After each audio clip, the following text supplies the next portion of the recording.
सीधे रुख करेंगे बिहार का। पूर्वी चंपारण के मधुबन से बीजेपी के राष्ट्रीय अध्यक्ष जेपी नड्डा संबोधन कर रहे हैं। करोड़ रुपए उसमें लगाया है कि नहीं लगाया है?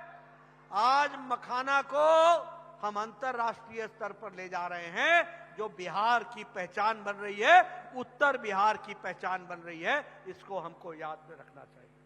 मित्रों, आज 8 करोड़ 70 लाख लोगों को प्रधानमंत्री गरीब कल्याण अन्न योजना में उनके भोजन का व्यवस्था की जा रही है। 5 किलो गेहूं या 5 किलो चावल, 1 किलो दाल, ये देने का काम चल रहा है। और 3 करोड़ 80 लाख लोग, बिहार के 3 करोड़ 80 लाख परिवार आज गरीबी की रेखा से ऊपर उठ चुके हैं। ये बदलता बिहार है जिसको हमको समझना चाहिए। बोलिए, बिहार बदल रहा है कि नहीं बदल रहा है? इसको आगे बढ़ाए रखना है कि नहीं रखना है? विकसित बिहार बनाना है कि नहीं बनाना है? और विकसित भारत के सपने में विकसित भारत बिहार को जोड़ना है कि नहीं जोड़ना है? अगर जोड़ना है तो राणा रणधीर जी को चुनाव जिताकर बिहार की स्थिरता में अपना योगदान देना पड़ेगा। मित्रों, मुझे मोदी जी ने स्वास्थ्य मंत्री बनाया।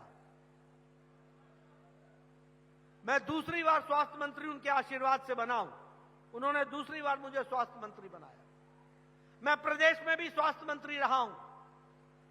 मुझे याद है कि रमा देवी जी, लवली आनंद जी, ये सब मुझे चिट्ठी लिखते थे। नरेंद्र कश्यप जी, राजकुमार चाहर जी, ये सब मुझे चिट्ठी लिखते थे। नड्डा जी, मेरे इलाके में कोई कैंसर का पेशेंट है, दवा दारू के लिए पैसा नहीं है, दवा के पैसा खर्च करेगा तो इसका मकान बिक जाएगा, इसकी जमीन बिक जाएगी। नड्डा जी, मेरे इलाके में 2 पेशेंट हैं जिनका बाईपास सर्जरी होना है, किडनी का परिवर्तन, किडनी बदलना है, इसके पास पैसा नहीं है, इसका जमीन बिक जाएगा, बच्चों की पढ़ाई रुक जाएगी। कृपया इनको कोई आप से इनकी मदद कीजिए। मोदी जी ने कहा, नड्डा कुछ बड़ा सोचो।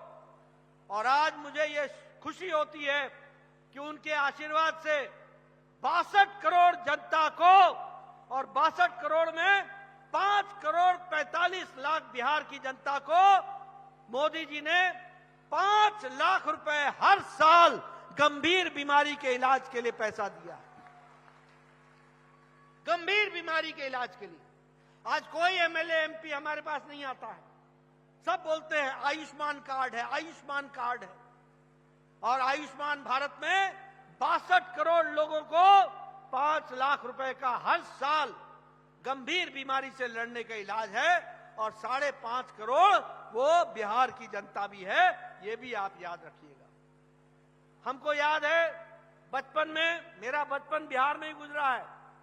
हमारी बहनें घैला लेकर के और दूर दूर पोखर में जाकर के पानी भरती थी। ये भरती थी कि नहीं भरती थी? मैं ठीक बोल रहा हूं कि गलत बोल रहा हूं? पोखर में जाती थी कि नहीं जाती थी? आज 1 करोड़ 60 लाख घरों में हर घर नल, हर घर जल पहुंचाने का काम मोदी जी ने किया है। इसको हमको समझना चाहिए।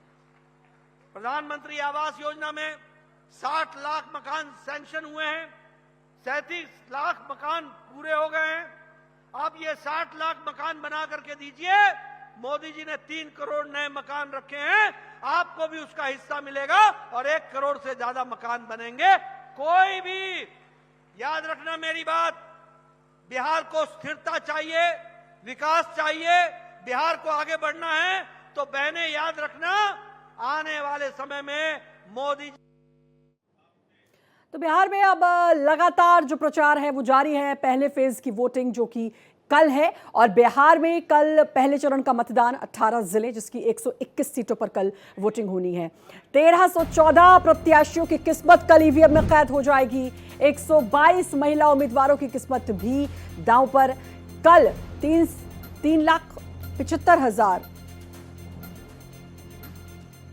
3 करोड़ 75 लाख 13,302 मतदाता मत का इस्तेमाल करेंगे। 45,341 पोलिंग बूथों पर वोट डाले जाएंगे। वोटिंग को लेकर सुरक्षा व्यवस्था जो है वो चाक चौबंद की गई है। सारी तैयारियां हो चुकी हैं। ये महापर्व जिसका पहला चरण कल है और कल बिहार इस पर्व में बढ़ चढ़कर हिस्सा लेगा। हम भी आपसे अपील करते हैं क्योंकि यही वो मौका होता है आपके पास कि आप तय कर सकें कि आप क्या चाहते हैं और आपको क्या नहीं चाहिए। ये आपकी मुट्ठी में है अब। और कल पहले चरण की वोटिंग होने जा रही है। तैयारियां पूरी हो चुकी हैं। 1314 प्रत्याशी जिनकी किस्मत कल ईवीएम में कैद हो जाएगी।